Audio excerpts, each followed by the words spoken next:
Karena saya meneliti Al-Quran ini bukan setengah-setengah ini, dari ayat per ayat, dari surat per surat. Itu saya teliti dengan 12 disiplin ilmu pengetahuan,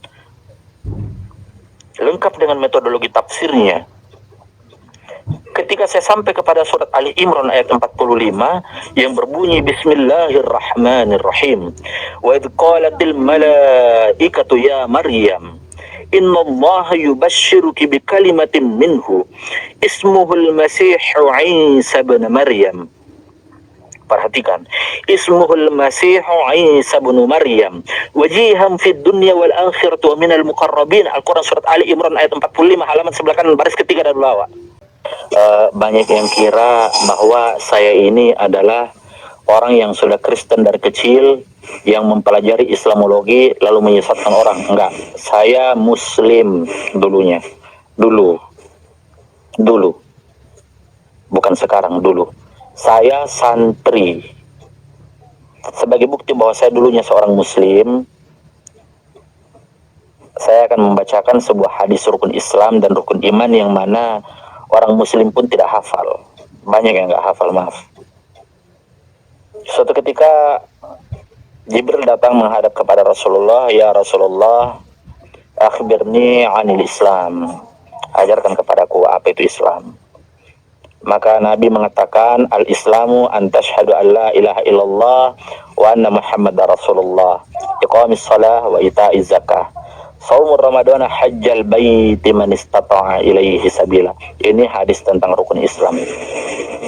Adapun rukun iman, antu minuna billahi wa malaikatihi wa kutubihi wa rusulihi wal yaumil akhir wa tu'minuna bil qadari khairihi wa syarrihi. Ini bukti bahwa saya bukan Muslim abal-abal dulunya, teman-teman. Dan saya perkenalkan, nama baptis saya Daniel. Ini nama saya. Saya lahir di Makassar 10 September tahun 1998. Saya asli orang Makassar. Jadi saya itu, teman-teman, saya dididik dari keluarga yang sangat kental keislamannya. Kakek saya seorang guru ngaji, seorang imam besar di salah satu masjid yang tidak perlu saya sebutkan di Makassar. Karena kalau orang tahu masjid itu, orang bakal tahu siapa kakek saya. Ya, jadi maaf Pak Bom, nggak bisa saya bongkar semua identitas di sini. Ya, nggak boleh. Penting-penting saja. Ya, yang penting-penting saja. Jadi teman-teman sekalian, saya itu untuk sekedar mengetahui bahwa di tahun 2007 saya udah nggak punya orang tua. Saya diambil anak angkat sama salah seorang kiai, atau kalau di Makassar itu disebutnya Gurutta atau Andri Gurutta di Makassar itu. Diambil sebagai seorang anak dan saya disekolahkan di salah satu pesantren yang dinaungi oleh beliau, baik itu di Sanawiyah sampai ke Aliyah. Kemudian setahun itu mengabdi. Jadi 7 tahun saya di pondok. Kalau nggak percaya, teman-teman bisa tes saya ilmu nahwu, ya, ilmu sorof boleh, ilmu mantik juga boleh. Mau disuruh menghafalkan Nadham Alfiyah Ibnu Malik boleh, atau kitab-kitab standar akidahnya orang Islam yang di pondok-pondok itu, kitab Aqidatul Awam boleh. Itu bisa. Nah, kenapa saya murtad? Dulu waktu di pondok itu, teman-teman sekalian, kami itu cuma diajari ajaran-ajaran yang standar, ya, pelajaran-pelajaran yang standar. Contoh misalkan dasar-dasar bahasa Arab, usul fikih. Ya, kita juga belajar di sana yang namanya ulumul Quran, ulumul hadis. Kita belajar yang kayak gitu. Ya, kita belajar ilmu mantik, nahwu, saraf. Kita pelajari yang kayak gitu.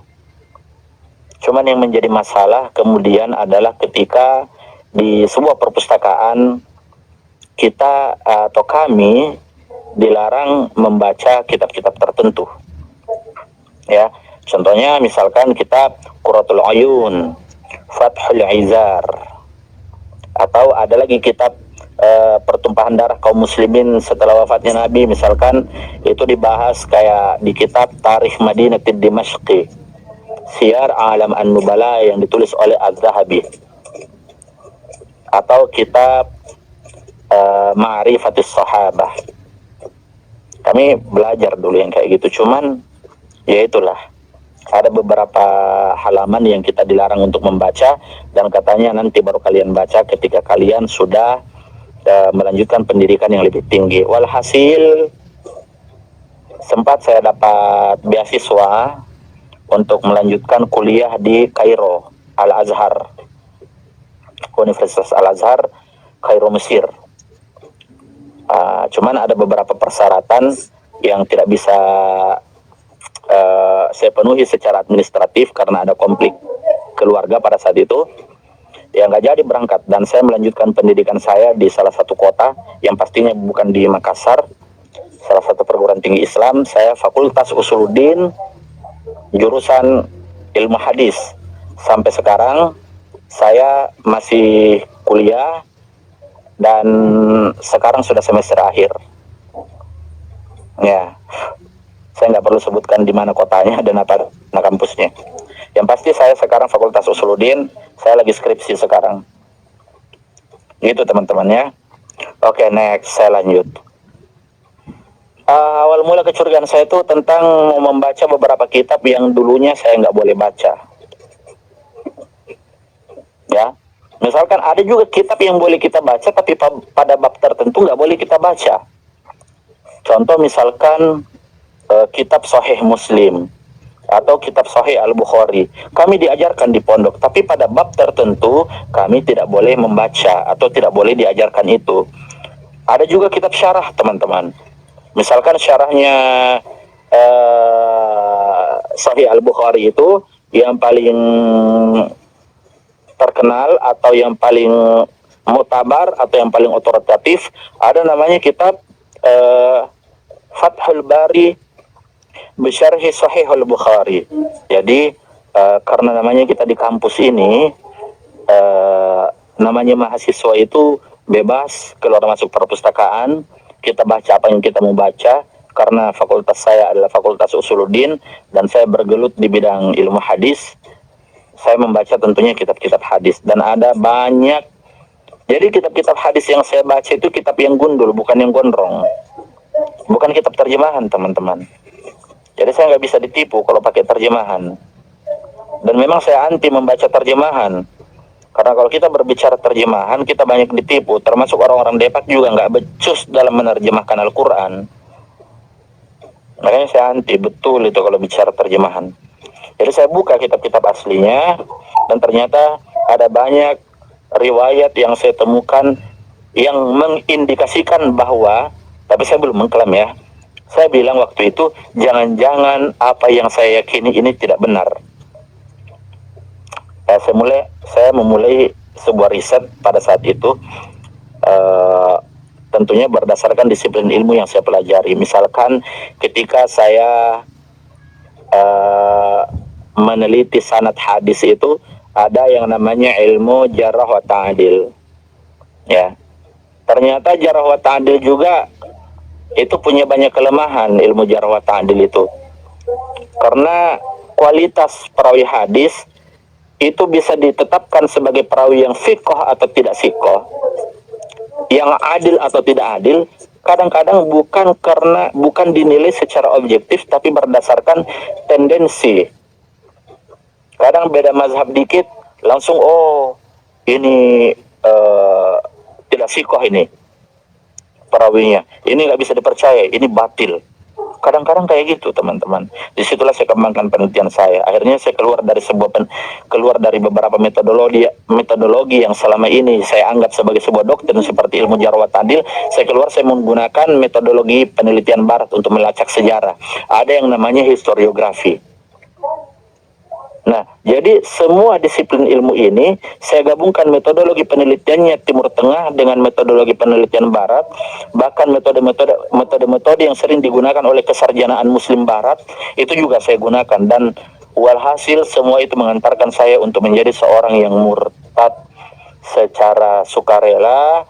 Saya murtad secara merdeka, enggak merdeka sih, karena saya juga ada tekanan kalau ketahuan, karena sekarang kan masih sembunyi saya, orang belum tahu kalau saya murtad. Saya kasih contoh misalkan. Saya kasih contoh. Misalkan ada riwayat tentang misalkan ada ayat yang berbunyi kayak gini. Di dalam Al-Qur'an dikatakan bahwa inna nahnu nazzalna dzikra wa inna lahu lahafizun. Kami menurunkan Al-Qur'an, kami pula yang menjaga. Tapi fakta yang tertulis di dalam kitab-kitab hadis bahwa Al-Quran ternyata tidak terjaga. Ada ayat yang diturunkan menyusui pria dewasa 10 kali, lalu didiskon atau dinasah, dibatalkan hukum itu menjadi 5 kali, dan ketika wafatnya Nabi itu masih dibaca dan hari ini tidak terbaca. Artinya klaim bahwa Al-Quran itu dijaga tidak bisa kita memvalidasi secara akademis, secara ilmiah. Apalagi kalau kita menggunakan kajian bedah pustaka, itu nggak bisa terkonfirmasi teman-teman, karena nggak sesuai fakta.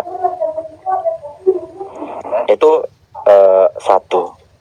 Terus belum lagi riwayat-riwayat tentang ini kebetulan yang saya teliti adalah riwayat-riwayat dari ulama-ulama Ahlus Sunnah wal Jamaah. Karena Ahlus Sunnah wal Jamaah ini adalah mazhab yang terbesar dan yang paling otoritatif di seluruh dunia. Dan saya juga adalah seorang Ahlus Sunnah waktu itu. Otomatis yang saya teliti adalah kitab-kitab Ahlus Sunnah, karena itulah yang paling terkenal. Di riwayat-riwayat Ahlus Sunnah wal Jamaah banyak menggambarkan akhlak Nabi yang, maaf ya, saya nggak bilang bahwa akhlak Nabi ini buruk, tapi kitab-kitab itu menggambarkan akhlak Nabi buruk. Buruk banget. Disuruh nikah sampai 4 kali, ternyata dalam riwayat itu istrinya 11 orang. Untuk seluruh kaum muslimin dan muslimat, mukmin wal mukminat yang mendengarkan kesaksian saya, sebelumnya saya minta maaf, saya tidak menista di sini. Saya nggak menista, tapi saya berbicara secara ilmiah berdasarkan penelitian saya. Saya meneliti. Saya murtad karena saya meneliti, bukan karena mimpi. Mimpi didatangi Bunda Maria lah Tuhan Yesus lah, no. Meskipun pernah itu terjadi, tapi saya nggak bisa kayak gitu. Saya harus menguji. Oke, saya kembali. Tadi yang saya sebutkan itu hanyalah contoh. Contoh misalkan dalam surat An-Nisa dikatakan fankihu ma taba lakum minan nisa'i mathna wa thulatha wa ruba' wa in khiftum alla ta'dilu fawahidatan sadaqallahul azim. Saya melihat bahwa ada beberapa riwayat yang menunjukkan istri Nabi itu bukan 2, bukan 3, bukan 4, tapi 11. Dan ini tercatat di dalam kitab standar kutubus sittah yang paling muktabar, yaitu kitab Sahih Al-Bukhari yang ditulis oleh Abu Abdullah Muhammad bin Ismail Al-Bukhari.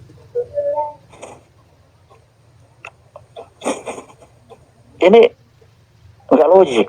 Sedangkan kita diperintahkan untuk ati Allah, taat kepada Allah. Tapi yang dijadikan sebagai uswatun hasan wal qudwah ternyata tidak taat kepada Tuhannya. Jadi pada saat itu, ingat bukan sekarang, pada saat itu saya berpikir agama macam apa ini? Agama macam apa ini? Itu satu. Kitab sucinya tidak terjaga, bisa hilang dimakan kambing dan tidak ada sekarang. Contoh misalkan di dalam Sahih Sunan Ibnu Majah telah turun ayat tentang menyusui pria dewasa 10 kali, ayat tentang rajam lalu hilang dimakan kambing. Apa-apaan ini? Sebagai seorang akademisi, sebagai seorang intelektual, sebagai seseorang yang mempertuhankan akal, mempertuhankan ilmu pengetahuan pada saat itu, bukan sekarang, pada saat itu saya mentuhankan ilmu pengetahuan. Itu nggak akan bisa saya terima. Akhirnya saya mulailah penelitian, saya mulai meriset, saya kumpulkan kitab-kitab, kalau dikenal dalam kaum muslimin itu disebutnya kutubus sittah. Saya kumpulkan semua itu, semua sumber, baik sumber primer maupun sumber sekunder, semua saya kumpulkan lalu saya riset di situ. Akhirnya sampailah pada suatu keputusan bahwa saya harus memilih untuk tidak meyakini agama manapun. Selama 1 tahun saya menjadi seorang ateis. Di dalam keateisan saya tidak berhenti. Saya tetap melanjutkan penelitian saya, riset saya. Akhirnya suatu ketika teman-teman, kejadian itu saya mulai menjadi ateis itu di semester 2. Ya, semester 3 dan semester, iya, jadi masuk semester 3 sampai semester 4 udah jadi ateis di situ. Jadi saya murtad di situ, tapi belum menganut agama apapun. Belum, masih jauh. Panjang perjalanan saya di situ, teman-teman.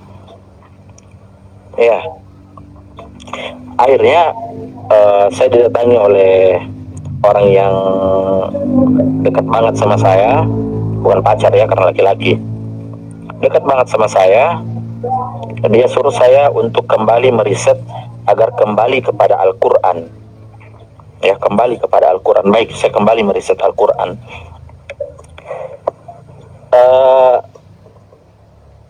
Setelah saya meriset pada saat itu, saya ketemu dengan beberapa ayat. Ya, jadi misalkan di dalam Al-Quran surat Ali Imran, ya, surat Ali Imran ini ayatnya 45, teman-teman. Pernah saya sampai kepada ayat itu karena saya meneliti Al-Quran ini bukan setengah-setengah, ini dari ayat per ayat, dari surat per surat. Itu saya teliti dengan 12 disiplin ilmu pengetahuan, lengkap dengan metodologi tafsirnya. Ketika saya sampai kepada surat Ali Imran ayat 45 yang berbunyi Bismillahirrahmanirrahim. Wa idh qalatil malaikatu ya Maryam innallaha yubashshiruki bikalimatin minhu ismuhul Masihu Isa bin Maryam. Perhatikan, ismuhul Masihu Isa bin Maryam wajihan fid dunya wal akhirati wa minal muqarrabin. Al-Quran surat Ali Imran ayat 45 halaman sebelah kanan baris ketiga dari bawah. Ayat itu dimulai dari bagian ujungnya. Ingatlah ketika para malaikat mengabarkan, ya, malaikat berkatakan, mengabarkan kepada Maria, Bunda Maria atau Maryam, ya Maryam, wahai Maryam, innallaha, sesungguhnya Allah, yubashshiruki, memberikan kabar kepadamu, bikalimatin minhu, dengan firman-Nya. Ya, ini pakai domir huwa. Hu di sini khitabnya kembali kepada firman yang berbunyi kalimatin. Siapa nama firman ini? Ismuhu, namanya, ya. Hu-nya di sini kembali kepada firman. Ismuhul Masih Isa bin Maryam. Dia bernama Al-Masih bin Maryam. Wajihan fid dunya wal akhirati wa minal muqarrabin. Dia terdepan di dunia dan di akhirat. Dalam kata lain, wajihan indallah. Saya berpikir bahwa sang Rasul akhirul zaman yang bergelar Khatamun Nabiyyin, Sayyidul Anbiya'i wal Mursalin, Muhammadinil Mustafa, Nabi akhir zaman pun tidak bergelar, enggak disebutkan wajihan fid dunya wal akhirah. Saya di situ mulai mempertajam penelitian saya. Saya mau cari di mana ujung pencarian saya dari ayat ini. Itu saya kejar betul itu. Sampai sampai pada suatu ketika saya sampai kepada Al-Quran surat Al-Maidah ayat 44. Ini beruntun ini. Ya, ini dalam kondisi saya ateis.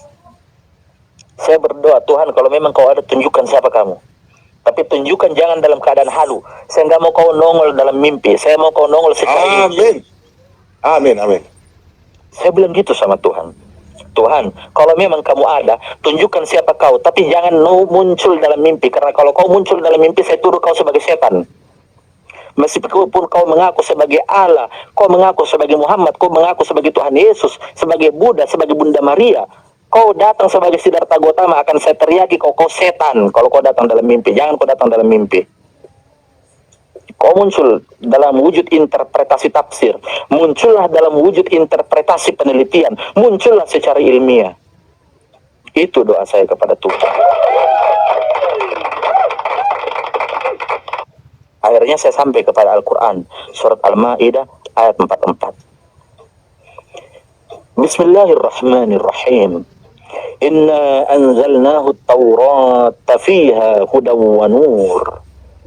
yahkumu bihan nabiyyuna alladhina aslamu lilladhina hadu warrabbaniyuna wal ahbar bima istahfizu min kitabillah wa kanu alaihi syuhada fala takhshawun nasa wakhshawni wala tashtaru bi ayati thamanan qalila wa man lam yahkum bima anzalallahu faulaika humul kafirun.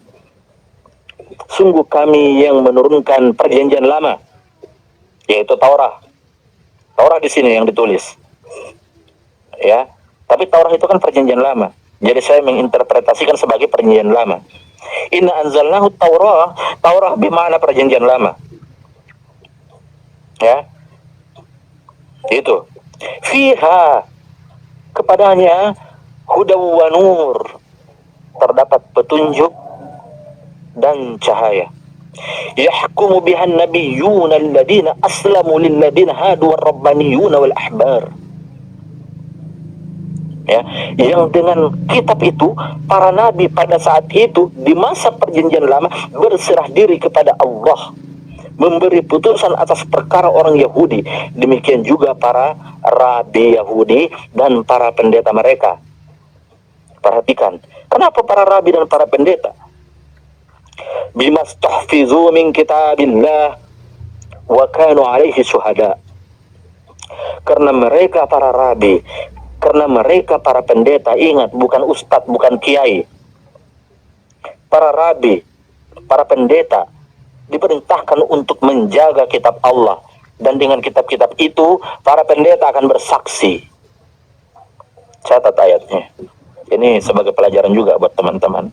Ya, mereka diperintahkan untuk memelihara kitab-kitab Allah dan mereka menjadi saksi terhadapnya. Karena itu, jangan takut kepada manusia, takutlah kepadaku. Jangan kamu jual ayat-ayatku dengan harga murah. Oleh karena itu teman-teman sekalian, di kalimat terakhirnya berbunyi, wa man lam yahkum, barang siapa yang tidak berhukum, ya, wa man lam yahkum bima anzalallah, dengan apa yang diturunkan Allah. Dalam konteks ayat ini adalah perjanjian lama. Faulaika humul kafirun, kalian kalau nggak beriman kepada perjanjian lama, kalian kafir. Itu, perhatikan itu teman-teman, ya. Lalu saya sampai kepada ayat selanjutnya teman-teman, yaitu di ayat 46 surat Al-Maidah. Perhatikan baik-baik. Wa qaffayna ala atharihim bi'isa ibn Maryam musaddiqan lima bayna yadayhi min at-Taurah wa atainahu al-Injila fihi hudaw wa nur wa musaddiqan lima bayna yadayhi min at-Taurati wa hudaw wa mau'izatan lil muttaqin. Oke. Jadi, dan kami teruskan jejak mereka dengan mengutus Al-Masih putra Maryam untuk membenarkan kitab sebelumnya, yaitu perjanjian lama, Taurat, dan kami menurunkan kepadanya perjanjian baru, yaitu Injil. Di dalamnya terdapat petunjuk dan cahaya, dan membenarkan perjanjian lama atau kitab sebelumnya, yaitu Taurat, dan sebagai petunjuk serta pengajaran untuk orang-orang yang bertakwa. Di sini saya mikir saya teman-teman, apalagi kalau kita sambung di ayat 47-nya, wal yahkum ahlul injil bima anzalallahu fihi wa man lam yahkum bima anzalallahu faulaika humul fasikun.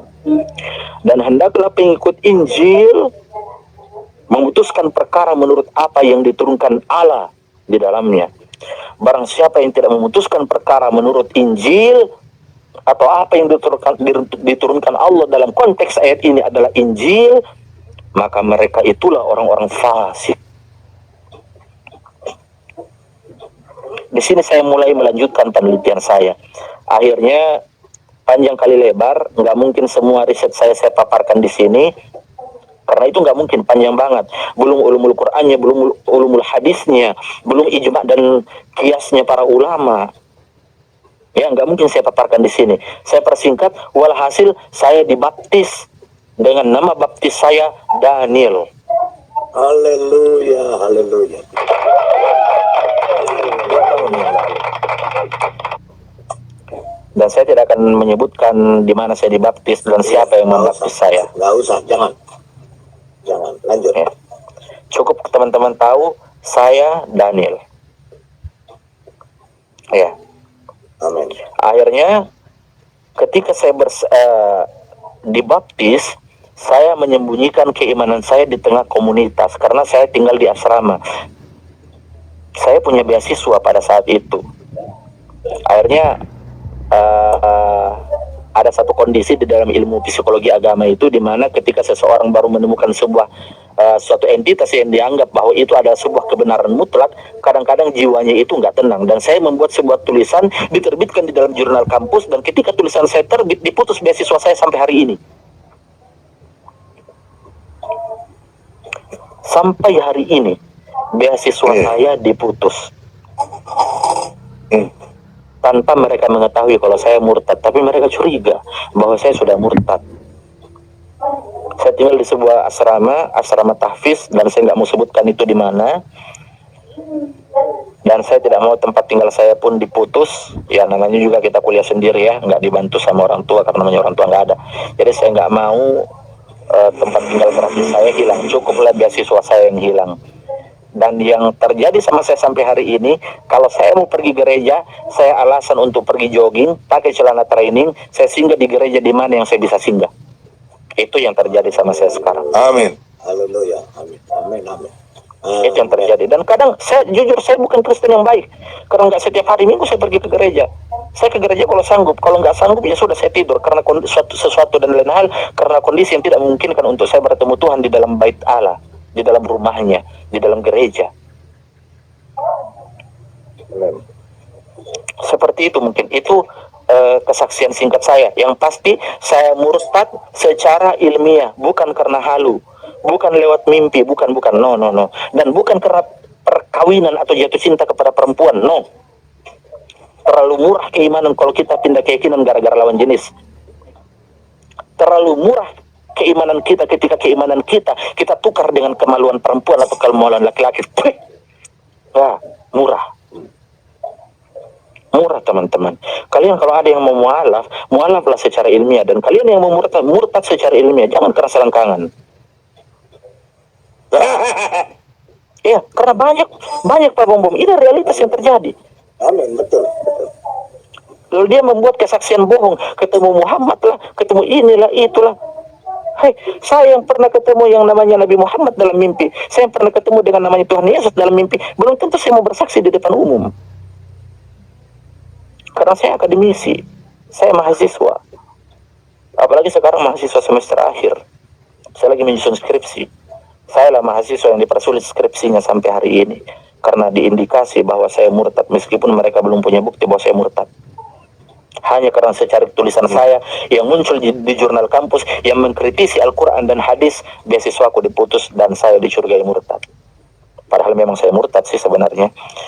Waktu saya ateis, saya sudah pernah berdialog kepada beberapa pakar seperti profesor guru-guru saya, dan saya juga berdialog kepada teman-teman baik di media sosial maupun tidak. Tapi apa yang terjadi ketika saya mendiskusikan tentang takhrij hadis, saya dituduh liberal. Padahal saya ateis. Saya nggak ngerti apa itu Islam liberal. Yang kedua, yang paling sering ini, saya dituduh Ahmadiyah atau Syiah. Sedangkan saya nggak tahu apa itu Syiah, tapi orang-orang menyebut saya Syiah. Padahal waktu itu saya ateis. Sampai hari ini ketika saya berbicara masih ada aja yang komen, oh itu Syiah itu. Saya nggak tahu apa itu Syiah. Syiah nabinya Muhammad, dan tiap hari saya mencaci secara ilmiah sosok yang disebut nabi tersebut. Ilmiah ya, ingat. Ilmiah, garis bawahi. Jangan sampai saya kena delik lagi. Dan saya katakan sama teman-teman, mulai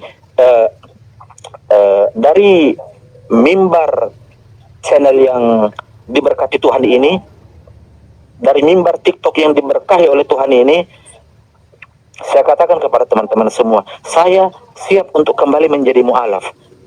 Saya siap. Dengan catatan satu, kalahkan saya dalam perdebatan. Kalahkan saya dalam perdebatan. Benar. Amin. Quran dan kita berikan kemuliaan bagi Tuhan Yesus. Haleluya, puji Tuhan. terakhir saya mau sampaikan, silakan nanti kalau ada yang mau bertanya. Terakhir saya mau sampaikan bahwa apa yang saya lakukan selama ini itu hanyalah bentuk edukasi. Saya bukan mencaci. Amin. Ya, saya bukan mencaci, tapi saya hanya berbicara terkait masalah apa yang saya dapatkan di dalam penelitian saya. Ketika saya menginjili, tentunya saya menginjili bukan asal menginjili, tapi saya menginjili dengan cinta, bukan dengan kebencian. Sebagaimana yang dijelaskan di dalam 1 Korintus 16 ayat 14, lakukanlah segalanya dengan cinta.